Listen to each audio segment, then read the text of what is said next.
Team, Uncle Jojo, warm jigger to another roaring episode.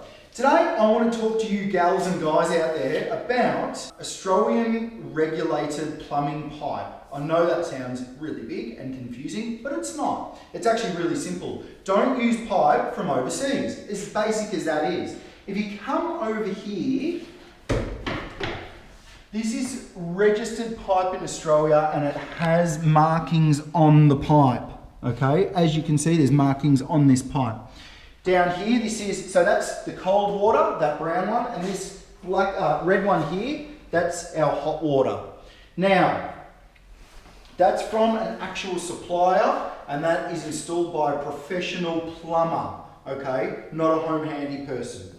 This here is bought from the local hardware store, and it's been said that this was Australian certified. There are no markings that state that it's Australian certified at all. And you've got to be really, really careful about where you're getting your pipe from and who's installing it, including the joiners. So these joiners are registered joiners, or they're Australian approved joiners. They comply with the Australian Code of Practice.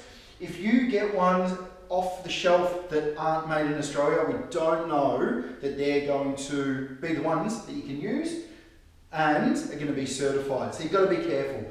The reason I'm telling you this is because there's so many places now where owner builders come in and they do their own pipe work, or they get somebody in that can just do the work, but it's not registered. And then if anything happens, especially this is inside a kitchen area in an apartment block, anything happens here, that can leak through the entire apartment block and be flooded out, anybody below them or whatever else. So, gotta make sure that this is done right. When you are thinking about your plumbing and you're doing your plumbing to an Australian standard, make sure it is done properly.